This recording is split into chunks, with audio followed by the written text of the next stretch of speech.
leader and deputy head of directorate, and our European rep, Mazaban, who I am deputizing.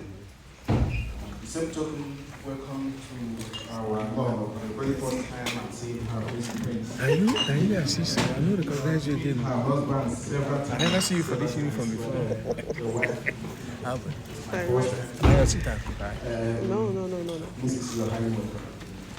Of course, I want to also appreciate our Italian national coordinator, Mazi Keke, and at the same time, appreciating all the European national coordinators and principal officers who have made this possible today. My name is Masarina, as you all know. I just want to say one or two things, not to repeat exactly what has been said. We must remain very, very strong. I know it has never been easy since the kidnapping of our leader. Psychologically, we are really, really attacked. And we've been in this struggle for a very long time, at least 13 years now. And this is the very first time we've seen this kind of massive attack in our movement. We have met different kinds of turbulences, but this one was very, very vicious. And which all of you have seen how many members we have lost in our different areas of coordination, and also not even only that we've lost members, but we lost lives, both in Biafra land, which is really, really sad. All of you have seen on social media the skeletons and skulls of our youth that were murdered in the cold blood, and they are trying to even use it to blackmail us who are trying to save them, which is not possible. It's a very, very sad situation because we tried our best also show our face on social media to help and guide our people from the invasion we have across IPOB families worldwide. But being who we are in nature, some of our people refuse to listen, and many become a victim of what we are seeing today, which is really heartbreaking. You know, we never know that the number of skeleton we saw in this last time actually happened until we saw the evidence. Somehow we have to move on, and I strongly believe that we must somewhere somehow have learned a lesson from this, and I believe nothing like this big is going to happen to us again. We may counter, it may not be the last, but it won't be at this gravity we had it. So I will, at the same time, to really encourage you to remain very strong.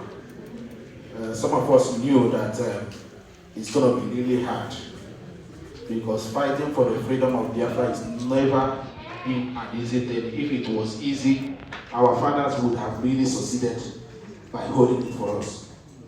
And I always want to remind our people what happened to us 1967 to 70. If our fathers did not stand up to wage that invasion, some of us wouldn't have been here today. They may have lost that war, but it's a fight for defense. Because when we are at home, these people invaded our space, and our fathers stood up and repelled that invasion, in which we lost 7.2, not 5.2, 7.2. We have our record. We met his blessed memory, Desmond, who happens to be Irish journalist, well-renowned Irish journalist, who was in Biafra land during the Biafran War. He wasn't in a particular place. He visited every communities in Biafra land, covering the event of what was happening from 1967 to 1970. And one would have asked, how did he manage to keep all these documents, believing 50 years later we could have come back, because he thought that that would have been the end. For some reason, he kept those documents for us until his son met us in the city center after Onyendu was kidnapped 2015. And then it's like an open door for us. For the very first time, we lay our hands on the report of what happens to us as a race that we never had, nobody have ever told us. That is where we saw 7.2 million Biafrans were massacred, 9 million internal refugees, which you never seen in any war zone in this world. Both the First World War, Second World War, and any war you have seen in any country. That you have 9 million internal refugees. And the population of Biafrans at the time was about 15 million. 5 million facing starvation, over 5 million dead already. This is what happens to us as a race. Some of us, when you see us talking, we talk with the anger because of what we have discovered. And we try to make it public. British try to hide this information till this very moment. But Chukwu Abiyama, in his infinite mercy, find us worthy under IPOB, led by Mazen Nnamdi Kanu, to review this document that has been hidden for over 50 years. Now, I had Deputy Head of Directorate saying that about 500 lives being lost in Nigeria every blessed day. But in the record we had during 1967, we were losing 850 Biafrans daily. Children dying, 850. And you can imagine having 9 million internal refugees, 5 million facing starvation by death, 800 of Biafran men, women, and children dying every blessed day. This is the record this man was, gathering. So what is happening to Nigeria today is a karma, a payback. It doesn't matter which part of Nigeria which is happening. Whether it's happening in the north, we are the one actually, flooded Biafra land and murdered us. So the same thing now have visited them 50 years later. So you can see that thing that led our parents to stood up against this invasion have at the same time raised us against this army coming back again. Some of you don't know why we are here. And that reason is the reason, after this last invasion we had in our family, some of you still remain. Because you don't even know how you managed to stay here.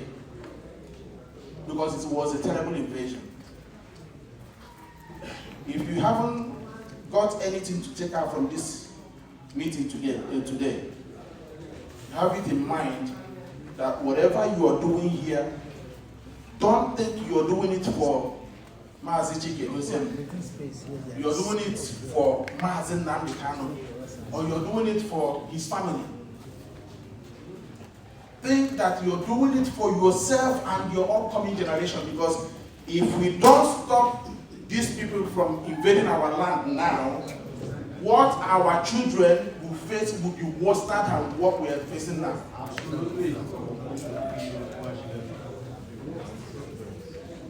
Now, for instance, take a look at this.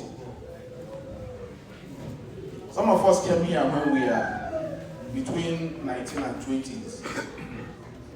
We use our youthful age working in a foreign land, developing, contributing to the economy and development of these countries.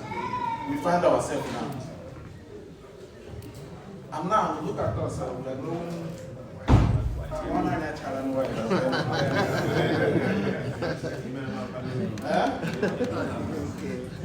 And now we'll be returning home when we are